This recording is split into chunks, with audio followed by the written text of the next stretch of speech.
Cake बनाना क्या करते अब्बा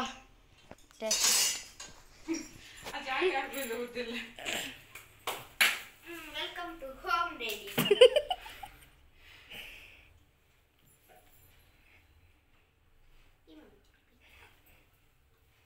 वेलकम होम है ये पकड़ दो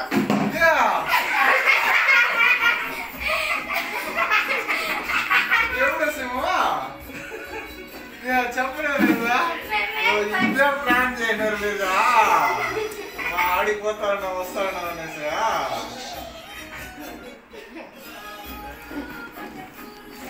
2 3 బచ్చే కుటి కనిపిల్ల కనిపిస్తాను కుటి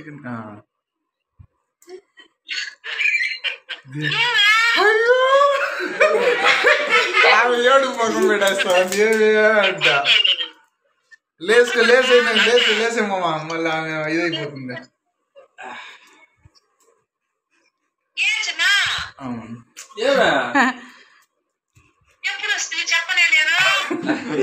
సర్ప్రైజ్ అంటే అందరికీ నమస్కారం. వెల్కమ్ బ్యాక్ టు లావణ్య బూనా. అందరూ ఎలా ఉన్నారు? మేమైతే ఖుషిగా హ్యాపీగా ఉన్నాము. ఎప్పుడో వస్తారనుకున్న మా ఆయన ఇప్పుడే వచ్చినందుకు చాలా హ్యాపీగా అంటూ మేఘాల్లో తేలుతూ ఉన్నాము. ఇకపోతే ఇది అన్ఎక్స్పెక్టెడ్గా తీసిన వీడియో, అందుకే ఇన్ని రోజులు పడుతుంది వీడియో పెట్టడానికి. మా ఆయన కెన్యా నుంచి రిటర్న్ వచ్చారు. ఎప్పుడు వచ్చారు, ఎలా వచ్చారు, ఎందుకు వచ్చారు అనేది మనం ఈ వీడియోలో చూసేద్దాం. May 2 ఆయన రిటర్న్ వచ్చారు. యాక్చువల్గా May 1 మనకు హాలిడేస్ ఉంటుంది కదా, మే డే అని చెప్పి మేము బీభత్సంగా మే డేని ఎంజాయ్ చేసుకుంటూ ఇంట్లో పడి ఉన్నాము. ఇక తనతో కూడా చాలాసేపు వీడియో కాల్ మాట్లాడడం కానీ ఏం చెప్పలేదు. May 2 ఆఫీస్ ఉంది, ఇంకా క్లాసెస్ ఉన్నాయి, కళ్యాణ్ కరాటే క్లాస్ అని వాళ్ళ హడావిడిలో వాళ్ళు ఉంటే ఎర్లీ మార్నింగ్ 7 గంటలకు నాకు ఒక ఫోన్ వచ్చింది. అది కూడా నార్మల్ కాల్ వచ్చింది, అన్నోన్ నంబర్ నుంచి వచ్చింది. ఇక ఎవరో ఏమో తెలియకుండా ఎందుకు ఎత్తేదని నేనేదో పని బిజీలో ఉండి ఫోన్ రిసీవ్ చేయలేదు. మళ్ళీ ఇంకొకసారి సేమ్ నెంబర్ వచ్చి హలో అంటే ఇంకా ఆయన గొంతు వినిపించింది. అప్పుడే గెస్ట్ చేసేసి ఇక నేను ఢిల్లీ ఎయిర్పోర్ట్లో ఉన్నాను, రావడానికి 2 అవర్లు పడుతుంది, మీరు బెంగళూరు ఎయిర్పోర్ట్కి వచ్చేయండి అని చెప్పారు. ఎందుకు ఏమి అని అడగాలనిపించలేదు. వచ్చినాక మనిషిని చూశాక మనకి ప్రశాంతత అనేది ఉంటుంది కదా. ఇంత సడన్గా మనిషి వచ్చాడు, ఏం జరిగింది, అసలు ఏమైంది అనేసి ఇక హడావిడిగా ఆఫీస్ కోసం రెడీ అయిన నేను ఎయిర్పోర్ట్కి వెళ్ళాల్సి వచ్చింది. ఇంకా అప్పుడే గబగబాని కొన్ని బెలూన్స్, డెకరేషన్స్, కేకు, ఇంట్లో పూజ. మామూలుగా నెక్స్ట్ May 3 వచ్చి ఫ్రైడే ఉంటుంది కదా, మే 1 మనకి హాలిడే వచ్చిందని ఇల్లంతా కొంచెం క్లీన్ చేసి పూజ కోసం అన్నీ ప్రిపేర్ చేసాము. ఇక ప్రిపేర్ చేసుకొని పొద్దున్నే పూజ అంతా ముగించుకొని ఆఫీస్ 9 o'clock వెళ్ళేలాగే ఎయిర్పోర్ట్కి కూడా 9:30 అలా వెళ్ళాము. ఇక్కడ అన్నీ మేనేజ్ చేయాల్సి వచ్చింది, ఎందుకంటే మా అన్న కూడా ఊరికెళ్ళి 1 వీక్ అయిపోయింది. వాడు రిటర్న్ వచ్చేస్తే వాడికి విషయం తెలిసిపోతుంది. అసలు మా ఆయన ఏ సిచ్యువేషన్లో వస్తా ఉన్నాడని నాకు కూడా తెలియదు కదా. మనిషిని చూస్తేనే నాకు ఒక క్లారిటీ వస్తుంది, అప్పుడే అందరికీ చెప్పాలనుకొని ఇక నేను కూడా ఎవరికి చెప్పకుండా మా అన్నకు కాల్ చేసి నేను మామ వాళ్ళ ఫ్యాక్టరీ దగ్గరికి వెళ్తున్నాను, అక్కడ చెక్ ఇస్తానని చెప్పారు, సెటిల్మెంటు లైక్ అవన్నీ ఉందని చెప్పి ఇంకా పిల్లల్ని తీసుకొని నేను వెళ్తున్నానని. అప్పటికి మా అన్న అడిగాడు, పిల్లలు ఎందుకు, ఇంట్లో వదిలేసి వెళ్ళు, నేను చూసుకుంటాను. లేదు వాళ్ళకి బోర్ కొడుతుందని చెప్పి ఇంక తీసుకెళ్ళి ఎన్నెన్నో డ్రామాలు చేసి తీసుకెళ్ళాం అని చెప్పేసి వెళ్ళామన్నమాట. ఇక క్యాబ్ బుక్ చేసుకొని నేను పిల్లలు, నాకైతే చెమటలు కారిపోతున్నాయి, ఒక పక్క టెన్షన్, ఒక పక్క ఆనందం, దుఃఖం, అన్నీ మిక్స్డ్ ఎమోషన్స్ ఉన్నాయి. ఆ రోజు మా ఆయన్ని చూసే వరకు కానీ నాకు నిజంగానే ప్రశాంతత లేదు. ఇక టిఫిన్ కూడా వెళ్తూ కార్లో తిన్నాం. నేను బూనమ్మ ఈ విషయం కానీ అమ్మమ్మకి తెలిస్తే మనకి జాతర ఉంటుందని చెప్పి భయంకరంగా డిస్కషన్ చేసుకుంటూ వెళ్తున్నాము. కరెక్ట్గా 9 o'clockకి ఇల్లు దగ్గర వదిలితే ఎయిర్పోర్ట్ చేయడానికి 10:30, 11 o'clock పైనే పట్టింది. హెవీ ట్రాఫిక్ ఉంది అబ్బాల దగ్గర. ఇక ఎయిర్పోర్ట్కి వెళ్ళి ఒక 2 రీల్స్ చేశారు పిల్లలు, అంతలోపే ఆయన వచ్చేసారు. వచ్చి మనిషిని చూస్తేనే నాకు నిండా ప్రశాంతత కలిగింది, అంతవరకు ప్రశాంతత లేదు. బొకే ఒకటి తీసుకున్నాము వెల్కమ్ చెప్పడానికి. ఇవన్నీ మేము ఎప్పుడో వెళ్ళేటప్పుడే అనుకునేది, నా శాలరీతో నేను బొకే ఇవ్వాలని, కానీ నాకు 10th కదా శాలరీ వచ్చేది అని ఇంకా ఏం చేసేది లేక ఆయన కార్డునే గీకాను అనమాట. గీకేసి బొకే తీసుకొని రెడీగా వెయిట్ చేస్తున్నాం. దీనికి సంబంధించిన షార్ట్స్ అంతా నేను అప్పుడే పెట్టాను. చాలామంది చాలా లైక్స్ ఇచ్చి ఎంకరేజ్ చేసి సబ్స్క్రైబ్ చేసుకున్నారు ఆ షార్ట్స్కి అంతా. చాలా చాలా సంతోషం. ఇక మా వెయిట్ ఈస్ ఓవర్ అన్నట్లు ఆయన మా కళ్ళ ముందు కనిపించాడు. ఇక్కడ కెమెరామెన్ బూనా, నేను కళ్యాణ్ ఆతృతగా వెయిట్ చేస్తున్నాము. ఎప్పుడో రావాల్సిన మనిషి ఇప్పుడు వచ్చాడు ఏంటా అని చెప్పి టెన్షన్తో ఆత్రంతో ఈ విషయం అమ్మ వాళ్ళకి ఎట్లా చెప్పాలి, అందరికీ ఎట్లా చెప్పాలి ఏం తెలియడం లేదు. తను ఎలా వస్తాడు అనే టెన్షన్తోనే నేనైతే ఉన్నాను. ఇంత సడన్గా ఎందుకు వచ్చాడు చెప్పనే లేదు అనే టెన్షన్ ఆతృతతో వెయిట్ చేస్తూ ఉన్నాను. అక్కడ ఏం జరిగింది అంటే మా ఆయన చార్జరు ఇంకా అడాప్టరు మామూలు హ్యాండ్ క్యారీ బ్యాగ్లో కాకుండా ఇంకొక బ్యాగ్లో పెట్టేశారంట, ట్రాలీ బ్యాగ్లో. ఢిల్లీ ఎయిర్పోర్ట్లో సూట్ కేస్ని తీసుకునేశారు, అందువల్ల లేట్ అయిందంట. ఇక వచ్చారు, వెల్కమ్, వార్మ్ హగ్స్, విషెస్, వెల్కము. మనిషిని చూసినాక ఒక ప్రశాంతత అనేది అనిపించింది, మనిషి బాగానే ఉన్నాడు అనేసి. ఇక అందరూ ఇట్లా మేము ముగ్గురే కదా వెళ్ళాము, వెళ్ళి ఇంకా ఆయన్ని రిసీవ్ చేసుకొని కొద్దిసేపు ప్రశాంతంగా మనిషిని చూసి మాట్లాడుకొని వెల్కమ్ చెప్పుకొని ఇంకో కొన్ని ఫోటోలు వీడియోలు అవి తీసుకొని మెమొరబుల్గా ఉండాలి కదా ఆయన కెన్యా నుంచి వచ్చారు అని చెప్పేసి ఇంకా కళ్యాణ్ బూనా వాళ్ళు రాంగానే స్టార్ట్ చేసేసారు. డాడీ అక్కడ పోయి అది తీసుకుందాం ఇది తీసుకుందామని రాగానే ఫోన్పే స్టార్ట్ చేసేసారనమాట. ఇంకా అక్కడే కూర్చొని ఏదో బర్గర్లు పిజ్జాలు 2 ఆర్డర్ చేసుకొని తినేసి కొంచెం క్షేమ సమాచారాలు నేను మా ఆయన మాట్లాడుకున్న తర్వాత పరిస్థితి అర్థమైంది నాకు. తనకి ఏం కాలేదు, వీసా అయిపోయినందువల్ల రిటర్న్ వచ్చారు.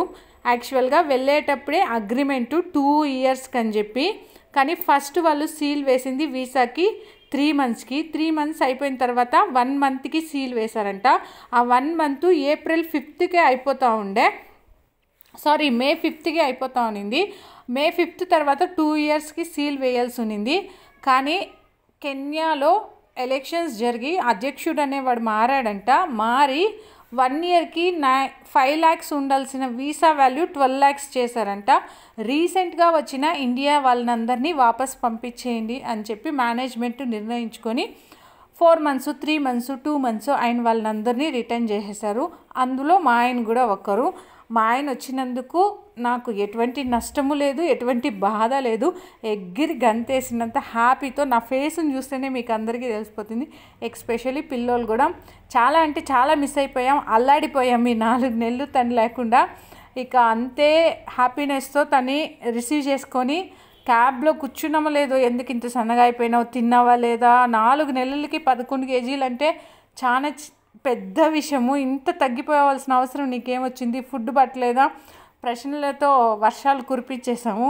నేను బూనా ప్రశ్నలు వేస్తుంటే కళ్యాణ్ మాత్రం వాడు మొబైల్ చూసుకునే బిజీలో పడి ఉన్నాడు అనమాట.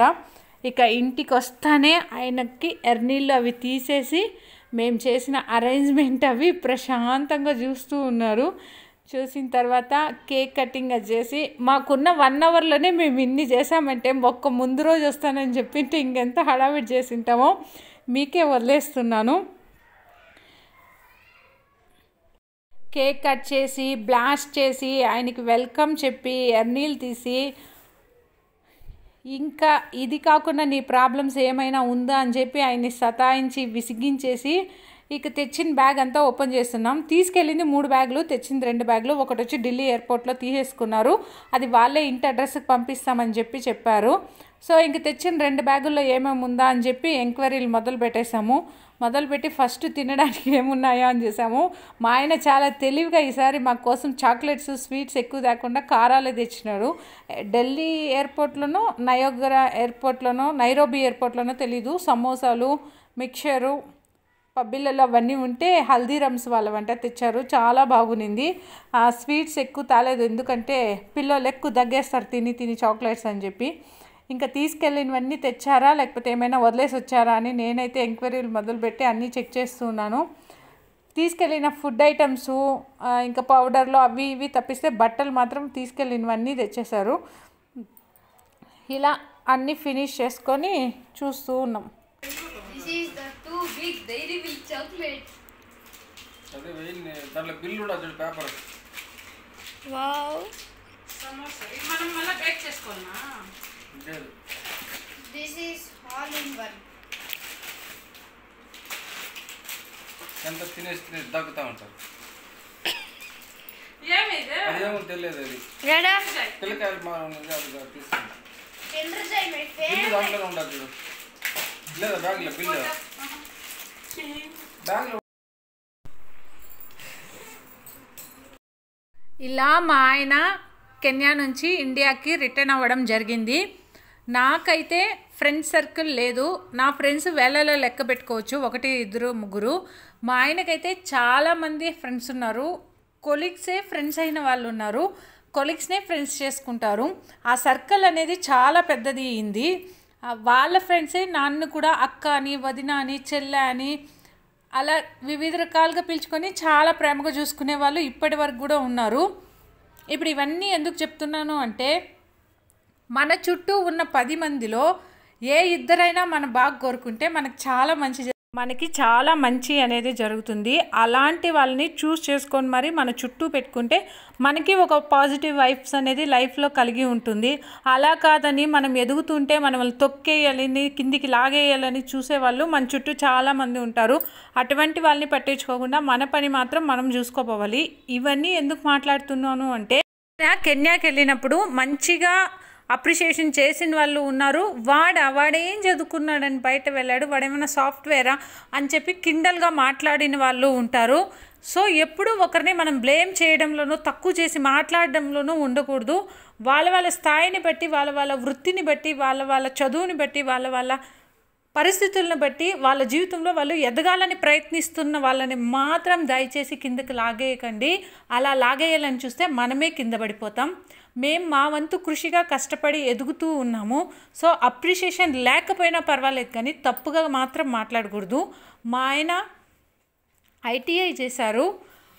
ఇన్ని 16, 17, 20 సంవత్సరాల ఎక్స్పీరియన్స్తో వెళ్ళారు. తను గార్మెంట్స్లో మెయింటెనెన్స్ మేనేజర్గా వర్క్ చేస్తూ ఉన్నారు. ఇలా ఆయన చదువుకున్న పరిస్థితులు, వర్క్ చేసిన పరిస్థితుల నుంచి ఆయనకు ఒక ఆఫర్ వచ్చింది. ఆయన వెళ్ళారు. అలా 2 years ఉండాల్సిన తను 4 monthsకే వాపస్ వచ్చారు. నేను చాలా గ్రేట్గా ఫీల్ అవుతున్నాను. కానీ చుట్టూ మాట్లాడే వాళ్ళు, ఇంత తొందరగా వచ్చేసావు, అది ఇది, ఏం పని చేయడానికి వెళ్ళావు, నువ్వేం చదువుకున్నావు అని మా ముందే మాట్లాడిన వాళ్ళు కూడా ఉన్నారు. సో ఇటువంటి మాటలన్నీ పట్టించుకుంటే మనం అక్కడే ఆగిపోతాము. ఎప్పుడు కానీ ఎవరు కానీ తప్పు నిర్ణయాలు, వెనక్కి వేసే మాటలు, చులకన చేసే మాటలు మాత్రం పట్టించుకోకండి. అవన్నీ మనకి ఒక స్టెప్స్గా అనుకొని మనం వాటిని చేసుకొని పైకి ఎదగడానికి ట్రై చేయాలి. ఇప్పటి వరకు మేమైతే అలానే చేస్తున్నాం. ఏ ఒక్క బుల్షిట్ మాటలను అయితే పట్టించుకోవడం లేదు. నేనైతే ఫ్రాంక్గా చెప్తున్నాను. సో మేమైతే హ్యాపీగా ఉన్నాం. ఇలా మా ఆయన కెన్యాకి వెళ్ళి అలా రావడం వెనుక ఉన్న ఇంత పెద్ద స్టోరీ చెప్పాను నేను. చుట్టుపక్కల వాళ్ళు, ఇక్కడ బెంగళూరులో ఉన్న చుట్టుపక్కల వాళ్ళు కూడా చాలామంది అడిగారు, మీ ఆయన ఎక్కడికి వెళ్ళారు, ఎప్పుడు వస్తారు అని చెప్పి. ఇంకా అందరికీ ఎక్స్ప్లెయిన్ చేయలేక ఇలా అని చెప్పాను. తర్వాత తను రిటర్న్ అయ్యి వచ్చినప్పుడు అంతే షాక్గా అడిగి తనని చాలా మంచిగా రిసీవ్ చేసుకున్నారు. ఇక్కడున్న వాళ్ళైతే వచ్చి మాట్లాడడం, పలకరించడం, ఎందుకు ఇంత సన్నగా అయిపోయినారన్న అని చెప్పి భలే హ్యాపీగా అనిపించింది. కానీ మన ఊరికి వెళ్ళింటే 150 క్వశ్చన్లతో చంపేసేవాళ్ళు అనుకుంటాను. వెళ్ళినప్పుడే మమ్మల్ని 1000 క్వశ్చన్స్ వేసి అడిగేశారు. ఇంకా వచ్చినప్పుడు ఎలా ఉంటుందో, వెళ్తే కానీ దాన్ని ఎలా రిసీవ్ చేసుకోవాలో తెలియదు. ఇకపోతే మా అమ్మ రియాక్షను, మా అన్న రియాక్షను, మా నాన్న రియాక్షన్ చూశారు కదా. మా తాత అయితే ఏం రా అప్పుడే వచ్చేసినావు అని చెప్పి ఇంక అట్లా మాట్లాడి అడిగారు. ఇలా వాళ్ళ రియాక్షన్స్ వాళ్ళ ఎక్స్ప్రెస్ చేశారు. నేనైతే పిచ్చ హ్యాపీగా ఉన్నాను మా ఆయన రిటర్న్ వచ్చినందుకు. నిన్ను నన్ను కనవేసే ప్రేమే సాక్షిగా, కన్ను కలబోసే కలలే పండగ, నిన్ను మన్ను ఏకం చేద్దాం హరివిల్లుగా.